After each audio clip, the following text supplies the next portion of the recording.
Hai,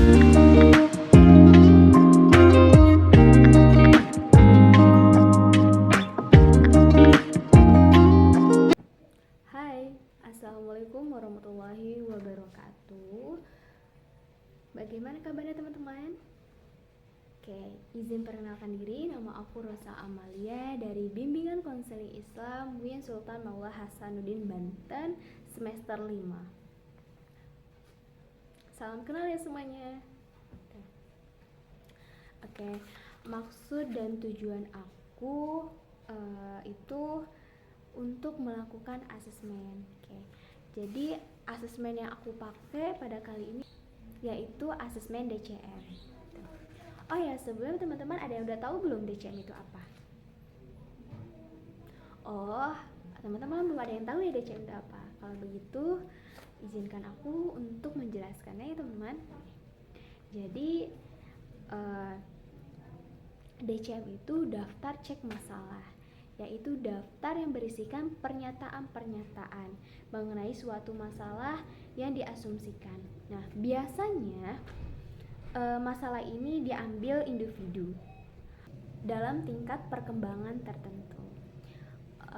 Nah, ada juga tujuan DCM gitu. Tujuan daftar cek masalah itu untuk mengungkap masalah-masalah yang dialami individu. Nah, tujuannya juga untuk tujuannya juga untuk menyusun program layanan konseling agar sesuai dengan kebutuhan dan masalah siswa. Seperti itu teman-teman. Nah, kebetulan di DCM saya ada 12 aspek teman-teman. Yaitu yang pertama di sini ada aspek yang pertama itu kesehatan. Lalu yang kedua itu ekonomi. Lalu juga ada aspek keluarga, agama, lalu ada rekreasi, lalu ada hubungan pribadi, lalu ada kehidupan sosial, lalu ada masalah remaja, lalu juga ada penyesuaian terhadap pendidikan, lalu ada penyesuaian terhadap kurikulum, dan ada juga kebiasaan belajar. Dan yang terakhir aspek masa depan atau cita-cita gitu. Jadi nanti di item pernyataan mengenai seputar tentang masa depan atau cita-cita kita teman-teman. Karena kita harus memiliki planning ke depan. Karir apa yang kita inginkan, apa yang ingin kita gapai, kita harus memilikinya gitu teman-teman. Baik teman-teman, dari penjelasan saya tadi apakah dapat difahami?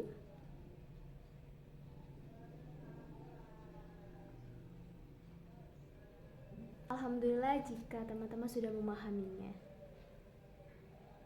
Baik teman-teman, proses selanjutnya yaitu pengisian daftar cek masalah. Baik teman-teman, selanjutnya pengisian daftar cek masalah. Jadi dari beberapa aspek yang tadi saya sebutkan, nanti ada sekitar 60 pernyataan. Jadi satu aspek itu terdapat 5 dan 6 pernyataan gitu teman-teman. Kayak misalkan contohnya itu dalam aspek kesehatan,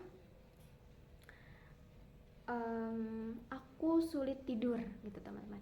Nah, di situ ada ya dan tidak. Jika teman-teman setuju, teman-teman checklist ya. Tapi jika teman-teman tidak setuju, teman-teman checklist tidak gitu ya teman-teman.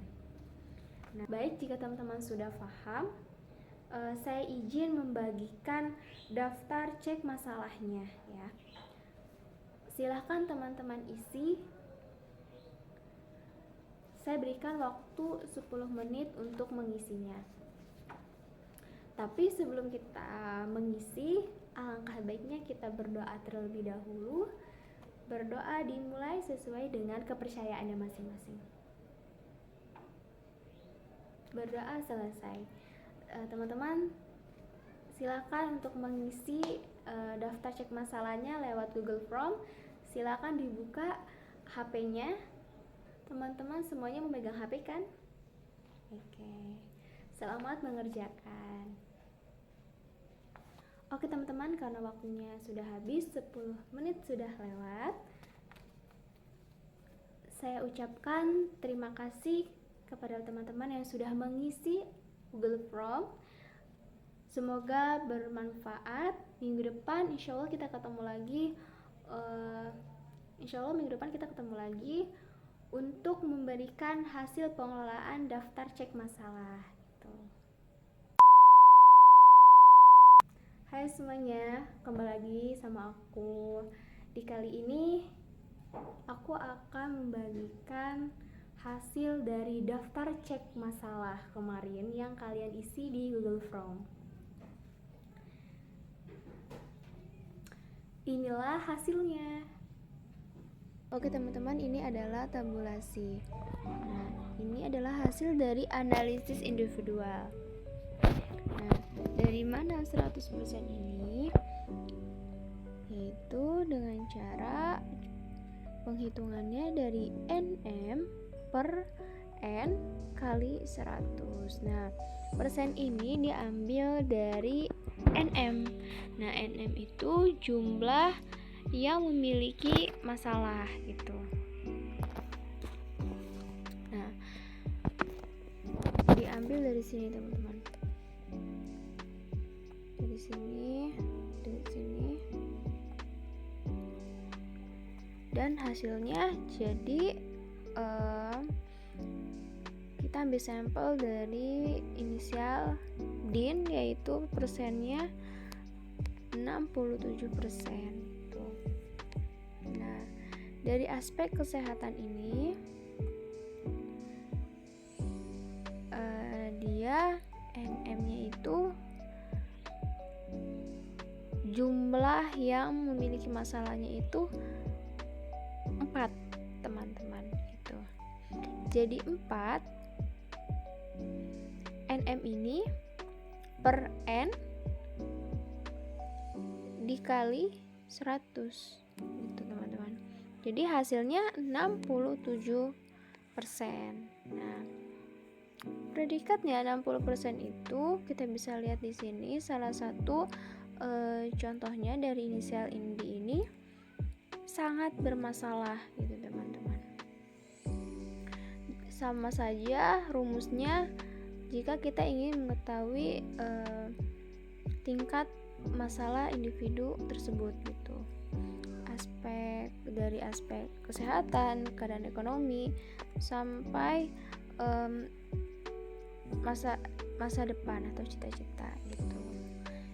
Karena di sini saya mengambil beberapa aspek, sekitar 12 aspek gitu. Lalu selanjutnya analisis kelompok. Oke, ini teman-teman. Ini adalah hasil analisis kelompok. Nah, ini teman-teman. Ini adalah analisis kelompok.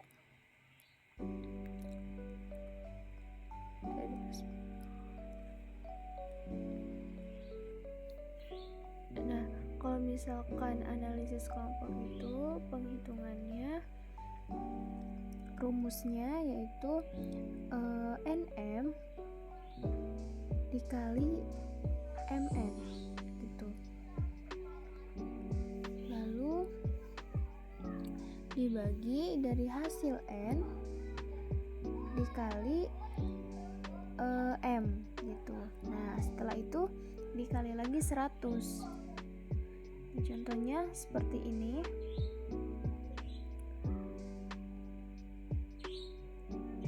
Yang hasilnya menjadi 80% dan predikatnya itu E. Nah, predikatnya itu berarti sangat bermasalah, teman-teman. Oke. Di sini sangat bermasalah. Jadi jika predikatnya 0% berarti dia tidak bermasalah. Tetapi jika misalnya 1% sampai 10% berarti dia sama tidak bermasalah. Jika 11% sampai 25% predikatnya C agak bermasalah. 26% sampai 50% predikatnya D dia bermasalah, dan 51% sampai 100 berarti dia sangat bermasalah. Gitu teman-teman. Nah, N itu diambil dari jumlah item dalam setiap aspek masalah, teman-teman. Jadi di kesehatan aku itu ada item pernyataan 6 gitu, 6 item pernyataan. Lalu di keadaan ekonomi sampai masa depan itu sekitar 5 item pernyataan gitu. Nah, M ini yaitu jumlah responden M ini. Nah, jumlah respondennya sekitar ada 10 gitu. Nah, kalau misalnya NM itu item yang dipilih paling banyak bermasalahnya gitu teman-teman. Nah, setelah kita masukkan rumusnya nanti akan ketemu nilai dari persen tersebut gitu.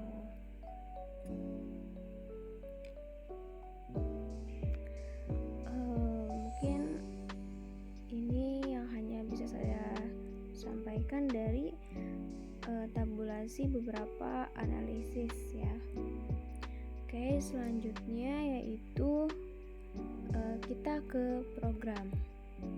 Ini dia teman-teman rencana program layanan bimbingan konseling gitu di kelas multimedia. Jadi setelah menganalisis ini salah satu contoh analisis per aspek ya teman-teman. Ini inisial. Rumusnya tadi yang aku sampaikan, bahwasannya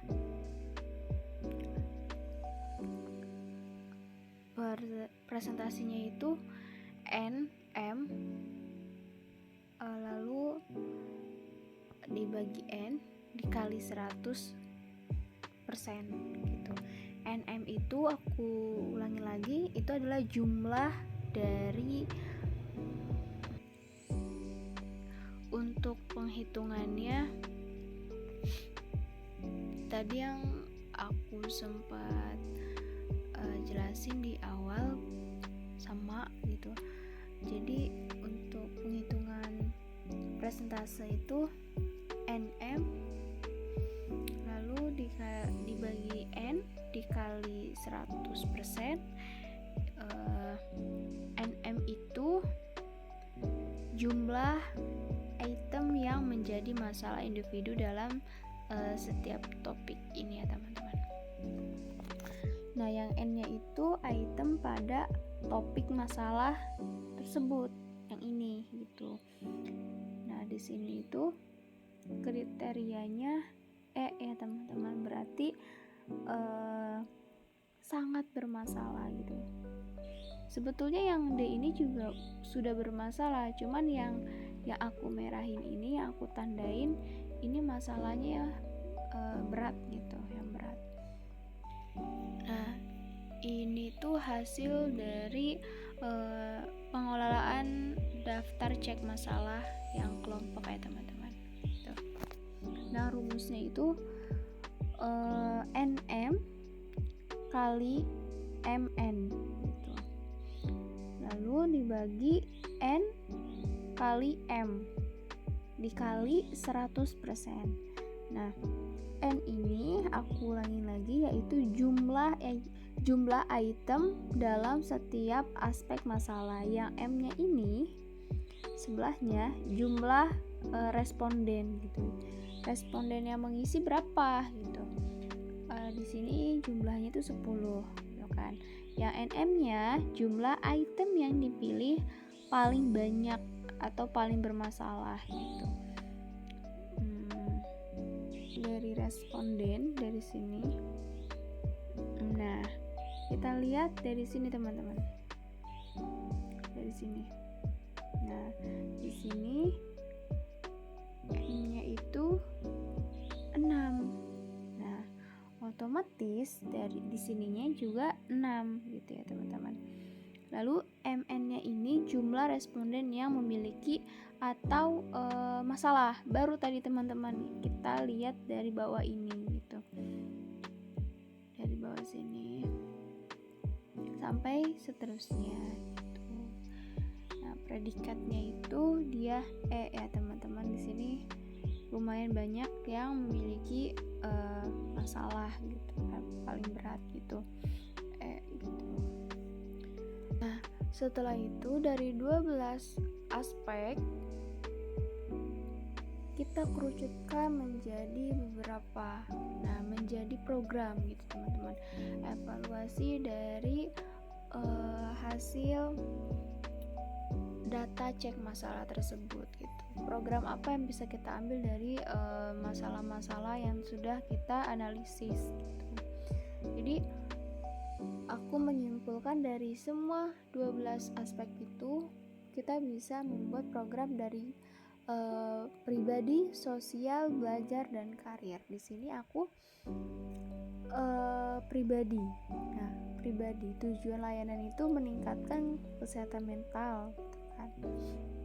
Nah, lalu komponennya itu layanan konseling individu dan kelompok aktif gitu.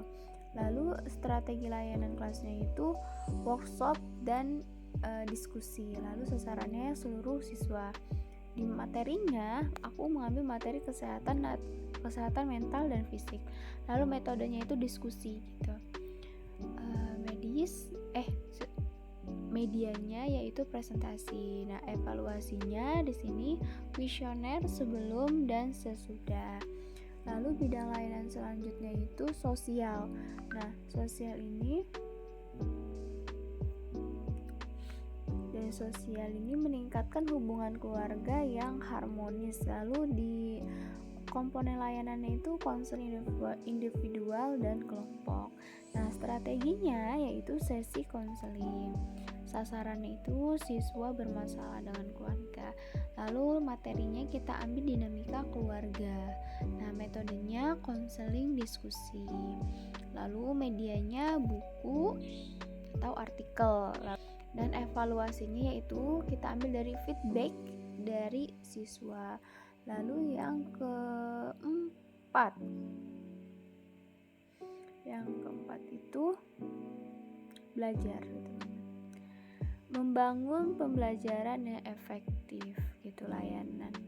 Lalu komponen layanannya adalah layanan responsif gitu. Nah, strategi layanan kelas ini yaitu dengan diskusi. Lalu sasarannya apa? Sasarannya siapa? Sasaran itu siswa yang sulit beradaptasi. Nah, materinya kita ambil membangkitkan kepercayaan diri gitu. Lalu metode diskusi, medianya media kartu. Lalu evaluasi, kita observasi keterlibatan. Dan terakhir ada bidang layanan karir di sini teman-teman. Nah, tujuan layanan itu apa? Tujuan layanan itu untuk membangun siswa merencanakan karirnya gitu. Ke depan dia mau ngambil apa nih, gitu kan. Kita arahkan. Lalu komponen layanan itu seminar dan konseling individu. Strategi layanannya yaitu seminar karir. Nah, kita sasarannya seluruh siswa. Nah, untuk materinya yaitu pilihan karir dan perencanaan masa depan gitu. Lalu metode kita mengambil metode Zigzag gitu. Lalu dari medianya itu kita ambil dari video atau brosur karir gitu. Lalu yang terakhir evaluasi, yaitu rencana karir individu. Mungkin sekian dari aku. Mohon maaf apabila banyak kesalahan, mohon dimaklumi. Cukup sekian dari saya. Wassalamualaikum warahmatullahi wabarakatuh.